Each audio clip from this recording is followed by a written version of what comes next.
The Temple of Solomon is not mentioned in the Quran, but the Hadiths create incredible as well as contradictory stories about it. Will you explain? I always have to make our listeners aware of facts that are not common knowledge to most people, whether so-called believers or unbelievers. That there is no mention in the Quran of the Temple of Jerusalem nor of the name Jerusalem. That every single encounter by Muhammad with the angel Gabriel, who was allegedly revealing the Quran to him, was never witnessed by either his wives nor by any of his companions. All we have, and all they ever had, are Muhammad's unverified and unsubstantiated assertions that he did. On the one hand, every single miraculous encounter of Muhammad occurred in the dead of night without any witnesses. The miracles that Moses performed were, on the other hand, witnessed by the whole of the Israelite and Egyptian peoples in broad daylight.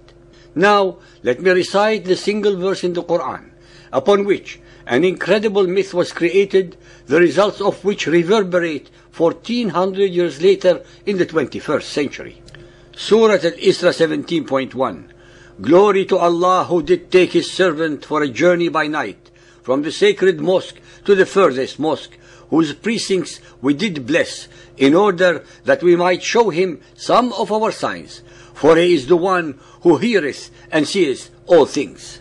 سبحان الذي أسرى بعبده ليلا من المسجد الحرم إلى المسجد الأقصى الذي باركنا حوله لنريه من آياتنا إنه السميع البصير. 17.2. We gave Moses the book and made it a guide to the children of Israel, commanding, take not other than me as disposer of your affairs. Let us together scrutinize and analyze this verse. The very first section, glory to Allah who did take his servant for a journey by night from the sacred mosque to the furthest mosque, cannot be the words of Allah glorifying himself, but could be attributed to the angel Gabriel. The next section, whose precincts we did bless in order that we might show him some of our signs. The majestic we pertains to Allah, and hence this section can be attributed to him.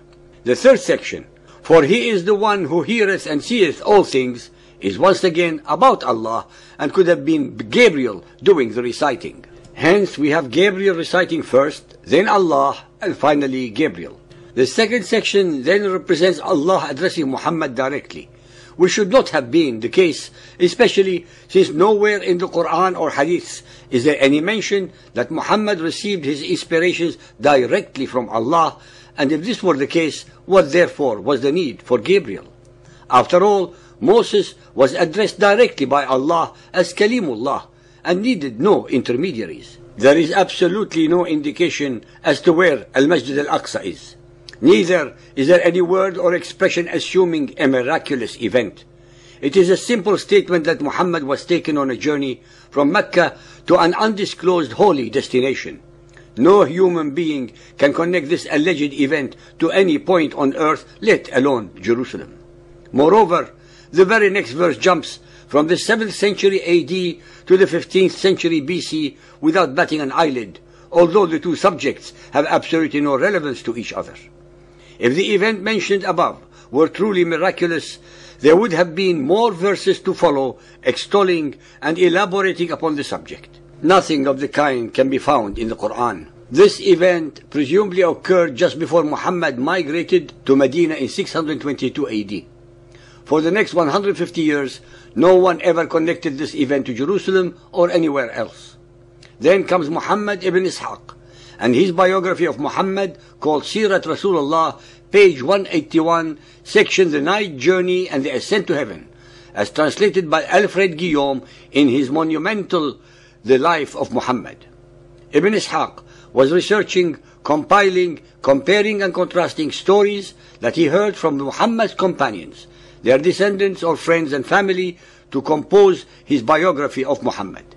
Ibn Ishaq admits that he patched together assorted stories regarding an alleged miraculous journey that Muhammad had on an animal called Buraq to Jerusalem, then the 7 heavens and back to Mecca in a single night.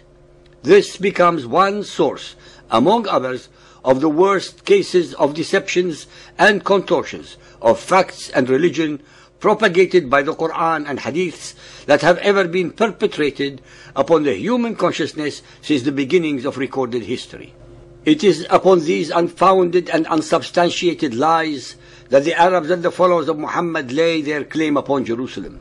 The name of the capital city of the Israelites that was built by King Solomon is mentioned in the Bible, the same Bible that the Quran uses as a witness to its own veracity and divine origin.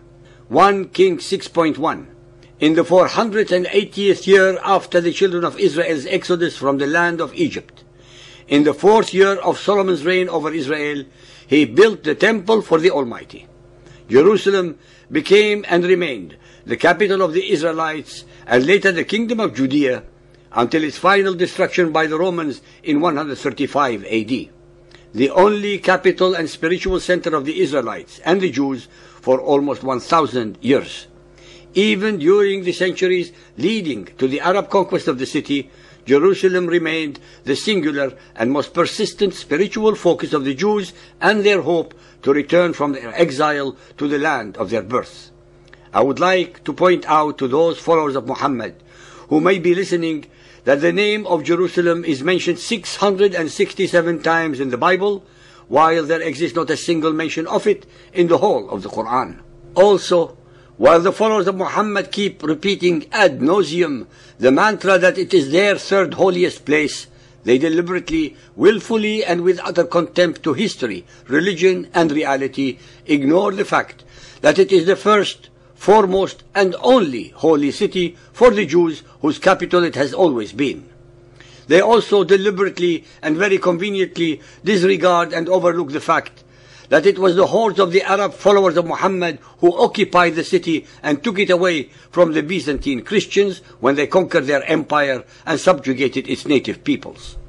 The followers of Muhammad, the aggressors, have the gall and audacity to claim the city which is holy to the Jews and Christians as holy to them also, just because Muhammad allegedly had a one-night stand there. The modern followers of Muhammad, in their usual attempt to eradicate the histories of their conquered peoples, are now claiming as well as asserting that there never was a Temple of Solomon. One of those who spread this obscene lie was the unlamented leader of the PLO, Yasser Arafat. Dear listeners, I have mentioned on several occasions that it is by divine justice that the very hadiths that explain the Quran to the followers of Muhammad are the same that utterly destroy its alleged divine origins. The same is true about the followers of Muhammad who attempt to deform and contort history and reality to conform to their perverted agenda of delegitimizing and or dehumanizing the Christians and Jews and their links to Jerusalem. Let us assume, for instance, that Yasser Arafat and other like-minded Mohammedans are correct, that there never was a Temple of Solomon. Then these unholy idiots and morons destroy the veracity of the very ahadith that are the second most important legacy of Muhammad, since they contain his sunnah. They destroy the ahadith because they contain the very stories about Muhammad's alleged miraculous night journey upon which the whole edifice of their claim to Jerusalem stands. If there was no Temple of Solomon, then Muhammad lied and deceived his listeners when he asserted and then described the temple to them. By the way, Muhammad did lie and deceive his mostly illiterate, superstitious, and gullible followers, since in the days of Muhammad there was no Temple of Solomon standing, as it had already been destroyed by the Romans almost 570 years earlier. Ladies and gentlemen, so-called believers and unbelievers, every chapter of our series destroys verse by verse, mantra by mantra, term by term, idea by idea, the alleged veracity and or the divine origins of the Quran and the Hadiths. And we are enormously beholden and indebted to the followers of Muhammad for helping us accomplish our mission.